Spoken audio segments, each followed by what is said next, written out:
Boa tarde, meus irmãos. Estamos aqui reunidos mais uma vez para uma reflexão que se faz importante nas nossas vidas, com base no Evangelho de Jesus e nos ensinamentos que Emmanuel nos traz sempre a respeito das palavras de Jesus, a respeito das instruções dos Espíritos que recebemos no Evangelho segundo o Espiritismo, que é a compaixão. Eu vou ler epígrafes de 2 capítulos do livro da Esperança, que é um livro recebido por Chico Xavier no centenário do Evangelho segundo o Espiritismo. E há 2 capítulos aqui que nós abordaremos para entender melhor a compaixão. As epígrafes são as seguintes. No capítulo 33, que é o que nos cabe esta tarde, não julgueis e não sereis julgados, não condeneis e não sereis condenados, soltai e soltar-vos-ão.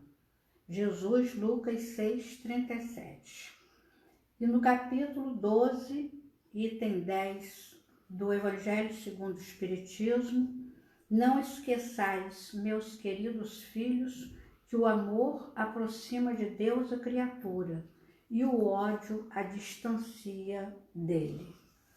E a outra epígrafe, do capítulo 28 deste mesmo livro, intitulado Psicologia da Caridade: fazei aos homens tudo o que queirais que eles vos façam, pois é nisto que consistem a lei e os profetas. Jesus, Mateus 7:12. E a epígrafe do Evangelho segundo o Espiritismo: amar ao próximo como a si mesmo, fazer pelos outros o que quereríamos que os outros fizessem por nós. É a expressão mais completa da caridade, porque resume todos os deveres do homem para com o próximo. Capítulo 11, item 4. Vamos fazer a nossa prece. Senhor Jesus, nosso amado Mestre, nosso Salvador, aquele que está sempre conosco, como prometeu. A Ti, Senhor, pedimos que permaneça conosco, que estejas sempre conosco, nas horas claras, nas horas sombrias, nas horas em que estamos mais sintonizados em pensamento, em sentimento e ações com o Teu Evangelho, e também nas horas em que temos a tendência de nos afastar um pouco, nutrindo sentimentos que Tu não nos aconselhaste. Enfim, Senhor, pedimos nesta tarde que a Tua luz, a Tua paz, a Tua misericórdia se estendam até nós, os nossos corações, as nossas mentes, para que possamos realmente interiorizar as lições tão importantes desses 2 textos. Assim seja. Como eu havia anunciado, o texto que nos cabe hoje é intitulado Compaixão Sempre. Eu vou ler e a gente vai destacar alguns parágrafos. Perante o companheiro que te parece malfeitor, silencia e ampara sempre.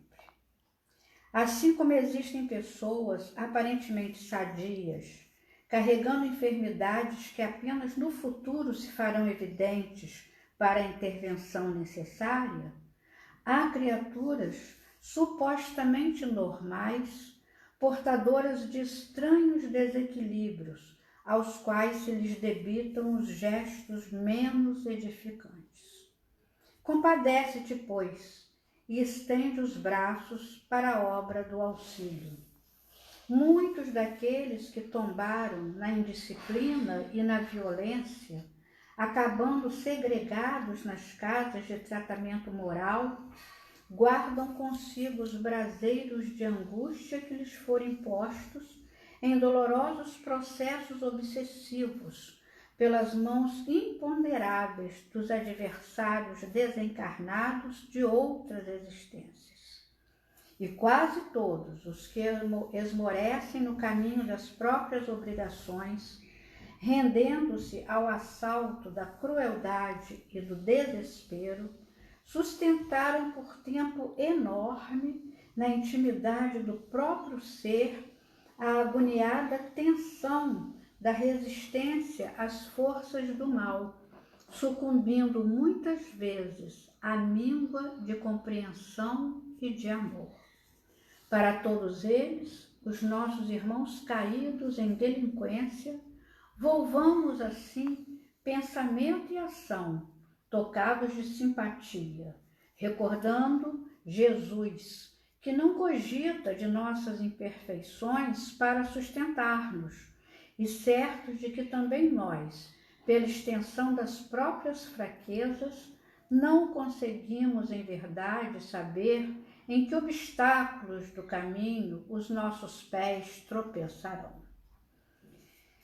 Um texto que sacode os nossos corações, que realmente mostra que aqueles, como Emmanuel começa, que nos parecem malfeitores. Então, há aqueles que parecem malfeitores e aqueles que têm uma aparência sadia, supostamente normais, são portadores de estranhos desequilíbrios, aos quais se lhes debitam os gestos menos edificantes. Então, a primeira lição que nós vemos aqui é a do julgamento. Não julgueis e não sereis julgados. Não condeneis e não sereis condenados. Porque, na verdade, na maioria das vezes, o nosso julgamento já nos leva a uma condenação. Quando que nós julgamos o outro para o bem? Nós estamos sempre julgando o outro, condenando já. Somos o promotor e o juiz, do nosso próximo. Então, nós não devemos julgar e muito menos condenar, porque não assim nós seremos também julgados e condenados. E eu queria destacar a primeira orientação de Emmanuel a respeito da nossa atitude, do nosso sentimento, da nossa percepção em relação ao outro. Ampara sempre. Esse amparar, como ele também fala em outro texto aqui, não é absolutamente acalentar o mal reconhecido a título de ternura, porque isso se converte em anestesia da consciência. Não é isso, O papel da compaixão é compreender. Então, se nós já começarmos a caminhar em direção ao outro, com o passo primeiro na compreensão, já é um sinal do amparo. Ampara sempre porque antes vem a compreensão. Nós temos que compreender a motivação, o estado, a situação social, não só, mas principalmente espiritual, moral, no que nós pudermos compreender do irmão que está para nós sendo um malfeitor, parecendo um malfeitor. Então, ampara sempre. Porque Emmanuel fala que o papel da compaixão é compreender e a função do socorro é restaurar. Então, como que nós vamos restaurar se nós não compreendermos onde está a situação necessitada de ser restaurada? Primeiro nós temos que compreender, primeiro nós temos que ver, né? Que é o que em outro texto, que é o que nós vamos comentar, Emmanuel fala a respeito do samaritano que socorreu o homem caído na estrada. Ele vê, porque os dois que passaram antes, o sacerdote e o levita, até viram rapidamente, fingiram que não viram, porque na verdade a visão deles não alcançou a necessidade daquele homem. Então, realmente eles não viram.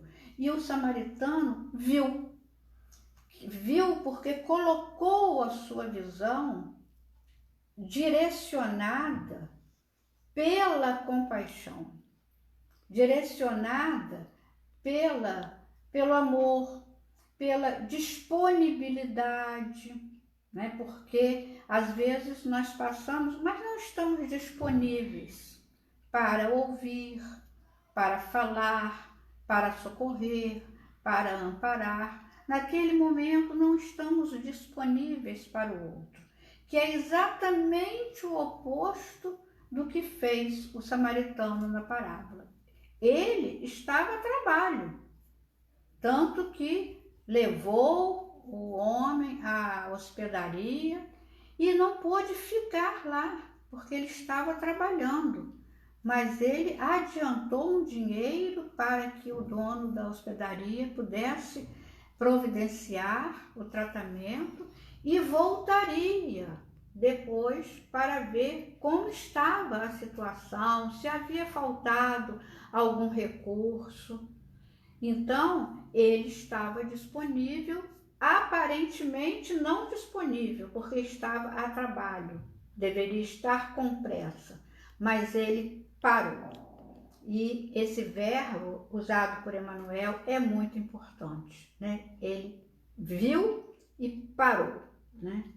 Então, Emmanuel fala aqui, ampara sempre. Então, amparar, né, é a compaixão, que significa inicialmente compreender. Compadece-te, pois, e estende os braços para a obra do auxílio. Então aí vem o socorro. Então é a compaixão e o socorro. O socorro vem após a compaixão, porque se nós não nos compadecermos, nós não socorreremos, como o sacerdote e o levita. E há muitas espécies de socorro. Socorro não significa apenas fazer o que o samaritano fez. Pensar as feridas, limpar com azeite, colocar no cavalo, levar... Não, nem sempre é isso. Porque nem sempre a pessoa está ferida fisicamente. Então ela não precisa que as feridas sejam pensadas, e sim as feridas morais. Então não é colocar no cavalo e levar para a hospedaria, né? As feridas são outras, muitas vezes. Então, às vezes, o ouvir e o falar, o sorrir, o estar disponível, o compreender é o socorro, é o pensar as feridas, né? Então, realmente existem, né, várias formas de socorrer. Compadece-te, pois, e estende os braços para a obra do auxílio, o que for necessário naquela situação. Muitos daqueles que tombaram na indisciplina e na violência. Existe um outro texto se referindo, inclusive, a essa parábola do bom samaritano, que é o exemplo máximo que nós temos, né, de parábola, de narrativa de Jesus para exemplificar a caridade, verdadeira, porque ali foi uma caridade completa, como Emmanuel fala, né, a respeito dessa ação do bom samaritano no texto Psicologia da Caridade. Ele fala que o samaritano que viajava vê o infeliz, sente-se tocado de compaixão.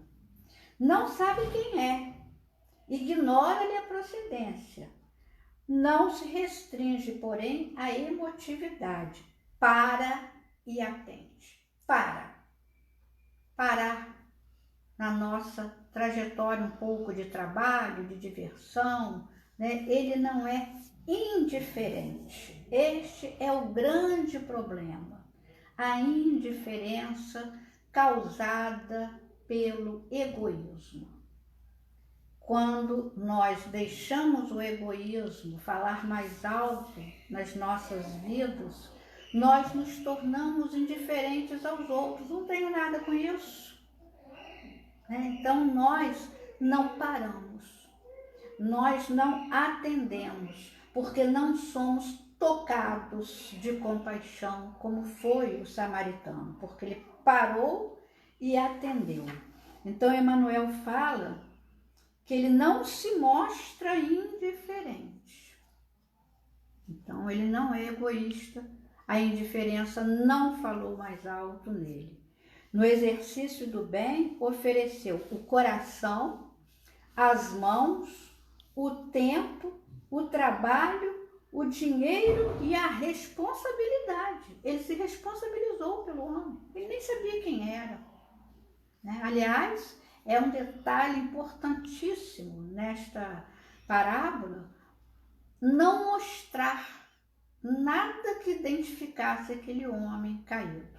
Ele estava semi-morto, não podia falar, então não se identificaria pelo idioma, o dialeto, não se identificaria pela roupa, porque ele estava sem as roupas, ele estava sem nada, era um homem caído. Então, sem identificação que pudesse causar alguma animosidade, alguma rejeição.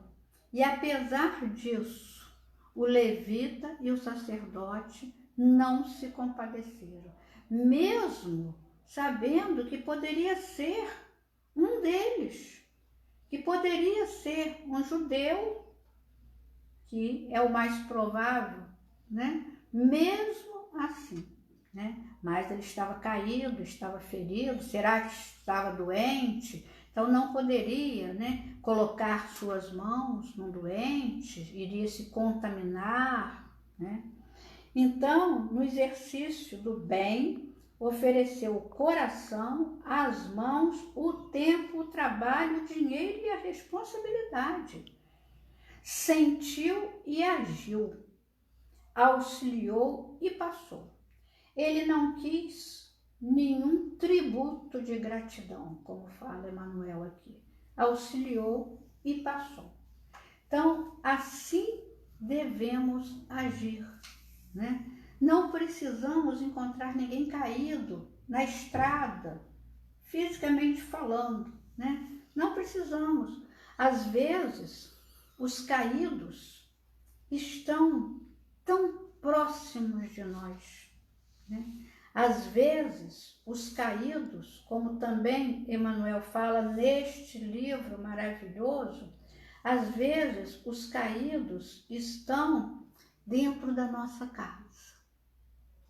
No livro Na Intimidade Doméstica, no capítulo Na Intimidade Doméstica, neste livro, ele fala: quantas vezes surpreendemos as vítimas da obsessão e do erro, da tristeza e da provação dentro de casa. Não descem de Jerusalém para Jericó, mas tombam da fé para a desilusão, da alegria para a dor, espoliados nas melhores esperanças, em rudes experiências. Quase sempre temos os caídos do reduto doméstico. Então, eles estão perto de nós. Se não estão dentro das quatro paredes, estão dentro da nossa família consanguínea. Não moram conosco, mas moram na mesma cidade ou em outra cidade. Mas são tios, primos, avós, sobrinhos, irmãos, já que constituíram família, que moram em outra casa, mas são do reduto doméstico, são nossos. E nós queremos, às vezes, aparecer fazendo alguma ajuda, alguma coisa a outros que não conhecemos, que é válido, sim, precisamos fazer, mas esquecemos dos caídos do reduto doméstico. É um texto muito importante, é o texto número 40 do livro da Esperança, na intimidade doméstica, né? Então, ele fala, nos leva a pensar nos pais que são colocados no asilo, nos filhos viciados, né? Nos pais que são socialmente inferiores aos filhos que conseguiram algum patamar melhor na sociedade, enfim. É um texto muito importante sobre a compaixão, mas a compaixão em direção aos domésticos, aqueles que estão mais próximos de nós, que nós vemos quase todos os dias, ou quase todas as semanas, e que nem sabemos o que estão sofrendo, pelo que estão passando, né? Não nos interessa, né? Então, nós precisamos voltar um pouco o nosso olhar compadecido para aqueles que estão realmente sofrendo, né? E às vezes nos procuram, mas nos procuram com um certo receio, não conseguem falar. Já aconteceu isso comigo há alguns meses atrás, um ano, né? De uma pessoa da minha família, com a qual não vivo, né? Mas é da minha família, consanguínea, numa festa de família, que ela se abaixou perto da minha cadeira e começou a falar, né? Vou ligar para você. E começou a chorar. E eu, na festa, no barulho, né? Festa de criança, eu fiquei meio sem atitude, porque ela começou a chorar perto de mim, abaixada, aqui, né? E ela não ligou. E eu tentei ligar, falei com outra pessoa que mora com ela, mas ela não me atendeu, né? Então ela ainda está presa, né? Não consegue falar o que realmente ela quer falar e para ouvir o que ela precisa ouvir. Mas, olhem só, isso ficou sendo assim um espinhozinho no meu coração, porque eu não me senti em condições de ajudar.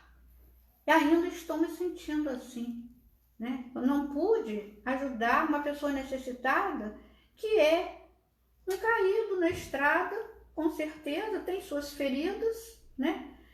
No reduto doméstico, né? Então, nós precisamos ter olhos de ver, né? Como o samaritano teve. Esse texto me toca muito por causa dessas situações. Nós que somos mais velhos, nós que até somos espíritas, né? E as pessoas olham às vezes para nós de forma diferente, achando que nós podemos ter solução para tudo, né? Não temos solução para tudo, mas podemos ajudar com palavras, com gestos, com esclarecimentos, né? Então, dentro da doutrina. Então, é bom que quando as pessoas nos procurem, nós estejamos dispostos, né? Não fiquemos indiferentes. Mas eu tenho fé de que ainda vou poder ajudar essa pessoa, com certeza. Então, nesse texto, Emmanuel termina assim: para todos eles, os nossos irmãos caídos em delinquência, volvamos assim, pensamento e ação. Não basta pensar. Lógico que a oração funciona. Vamos pensar e orar, sim, mas é pensamento e ação. A ação começa na oração.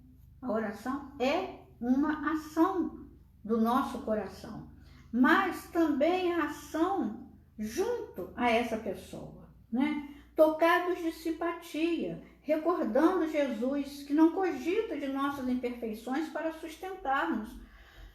Se Jesus cogitasse de nossas imperfeições para sustentar-nos, nós não estaríamos sempre sustentados por Ele, porque nossas imperfeições são muitas, né? Então, certos de que também nós, pela extensão das próprias fraquezas, não conseguimos saber em que obstáculos do caminho os nossos pés tropeçarão. Hoje, nós podemos observar os feridos, pertencentes ou não ao nosso reduto doméstico.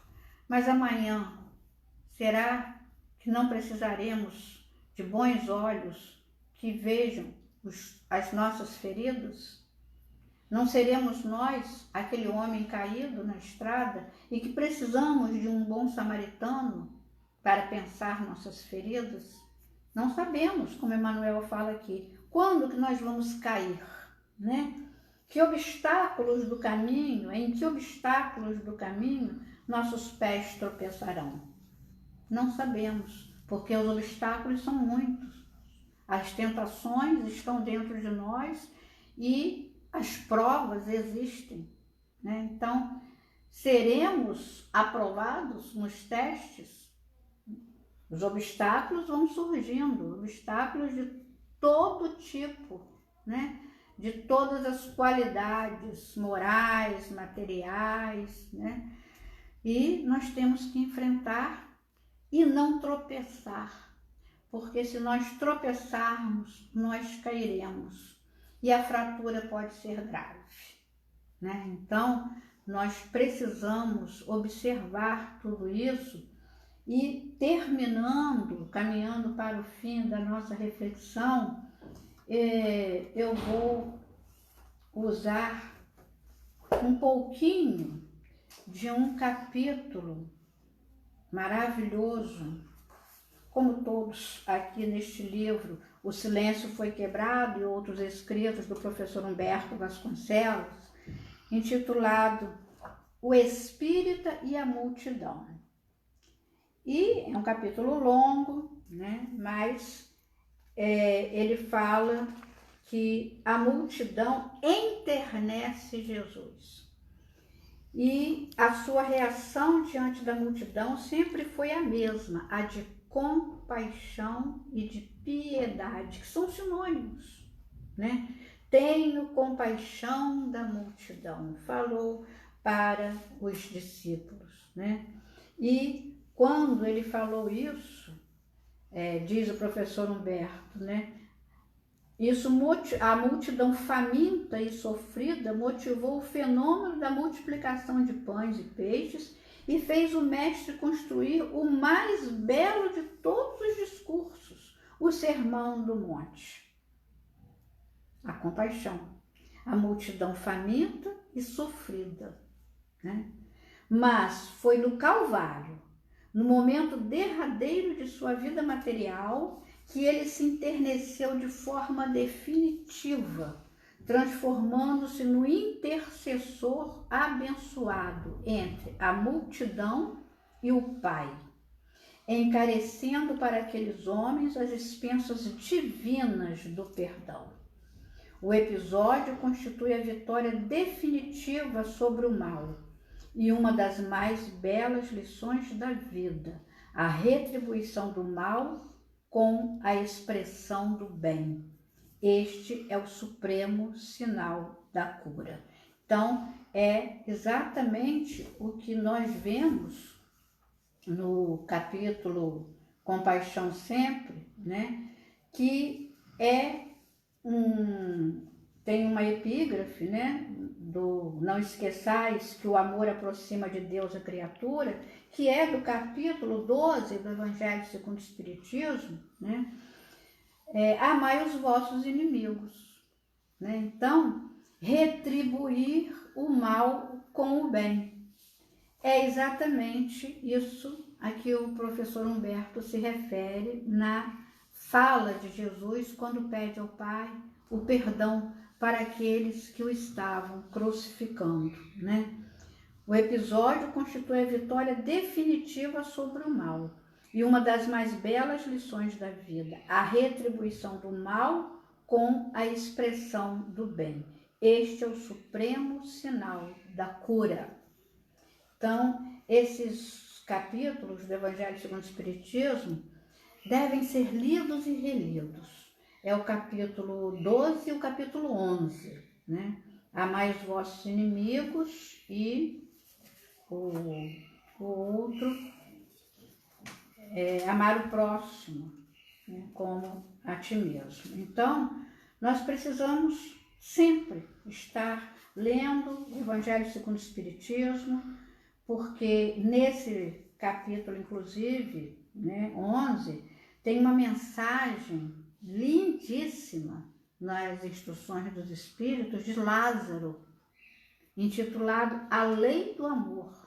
É uma mensagem maravilhosa que nós temos que relembrar sempre, né? Porque nos ensina realmente a amar. E já caminhando para o final, o professor Humberto, no final do capítulo, ele fala que a compaixão se constrói com sensibilidade, com amor, com gestos afirmativos de proteção e amizade. Sensibilidade para poder perceber, né, que a pessoa está precisando de simpatia, está precisando de amizade, está precisando de proteção, né? A multidão que nos cerca está cheia de rostos muito conhecidos nossos. É o que Emmanuel fala, né? Os do reduto doméstico, né? Os nossos serviçais, aqueles que nos atendem nos balcões, nossos parentes, nossos filhos e filhas, o companheiro ou companheira, os que batem à nossa porta em busca de um pedaço de pão e aqueles que recebem nossas ordens, quando eventualmente estamos exercendo uma posição de mando. O espírita precisa aprender a destacar esses rostos anônimos que muitas vezes se singularizam no meio da multidão. Ele fala isso porque antes ele fala que para Jesus a multidão tem rosto e coração. Ele olha cada um que compõe a multidão. Ele não olha o todo simplesmente, ele olha cada um. Então o professor Humberto afirma isso, que para Jesus a multidão sempre teve rosto e coração, e nos exorta a observar melhor, desenvolver mais a nossa sensibilidade para que nós possamos nos compadecer, para que nós possamos ver. E aí, na hora em que a compaixão começar a visitar o nosso coração, nós nos aproximarmos, nós pararmos e atendermos. Então, meus irmãos, esta é a lição, né, da tarde de hoje, que é um assunto fundamental na nossa vida, para que nós não nos fixemos na nossa indiferença, no nosso egoísmo, no nosso materialismo, né? Eu não tenho nada com isso. Não vamos começar a usar essas frases. Ah, mas se eu for lá, eu vou deixar de fazer isso assim, assim. Sim, o outro está precisando, né? Vamos desenvolver, afinar a nossa sensibilidade, para que nós possamos nos caracterizar melhor pela compaixão, pelo atendimento, pela proteção, pela amizade, pela simpatia, que nós possamos assim caminhar para o amor e o perdão, porque o amor gera o perdão. O perdão também é um caminho para o amor. Tudo isso constitui um exercício dificílimo para nós, mas perdoar, sensibilizarmos, né? Cultivar uma simpatia, restringir o nosso julgamento, a nossa condenação, tudo isso é exercício para nós alcançarmos um amor, o amor ao próximo, o amor ao inimigo, né, que é mais difícil ainda, né, e assim nós vamos um dia chegar ao patamar do amor como Jesus nos amou, né? Nisto conhecerão que sois meus discípulos, se vos amardes uns aos outros. Mas o nosso egoísmo e a nossa indiferença ainda predominam no nosso coração. Então vamos ler, vamos pensar, né, nessa palavra, compaixão, nesse verbo, compadecer-se, que é um verbo de difícil conjugação nos nossos atos.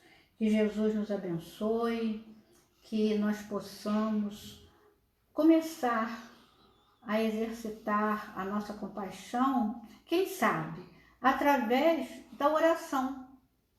Porque aí nós não estaremos de frente para o outro, né? Nós estaremos sozinhos no nosso quarto, né?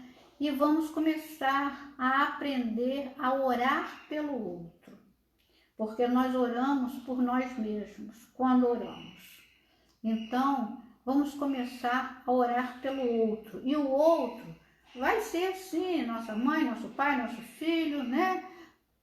Os do reduto doméstico, mas vamos estender um pouquinho, né, a nossa oração, aos poucos, sem pressa.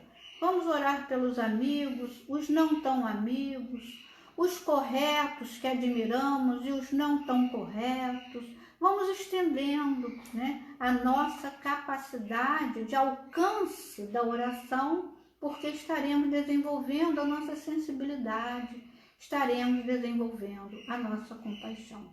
Que Jesus nos abençoe e nos fortaleça para continuar nesse caminho. Vamos fazer a nossa prece. Jesus, agradecemos a bênção desta hora, em que tivemos uma lição que já Tu nos deste, Senhor, com palavras, com exemplos, sempre, mas que muitas vezes esquecemos. Que possamos exercitar essa lição tão importante na nossa vida, lembrando as Tuas palavras, lembrando as Tuas parábolas, lembrando os exemplos de pessoas que realmente exercem a compaixão neste mundo de provas e expiações, em todos os meios, nos ricos e nos pobres. Todos podem começar e muitos, milhares, já começaram, graças a Deus. Não só nos países chamados cristãos, mas também nos países não cristãos. Existe também a compaixão, existe também a piedade, existe o trabalho do altruísmo, daqueles que pensam nos outros. Enfim, Senhor, que possamos estender essa corrente do bem, que possamos estender esse assunto para que entremos numa vibração mais limpa, numa vibração mais sintonizada com o Teu Evangelho. Despede-nos, Senhor, na Tua doce e santa paz. Assim seja.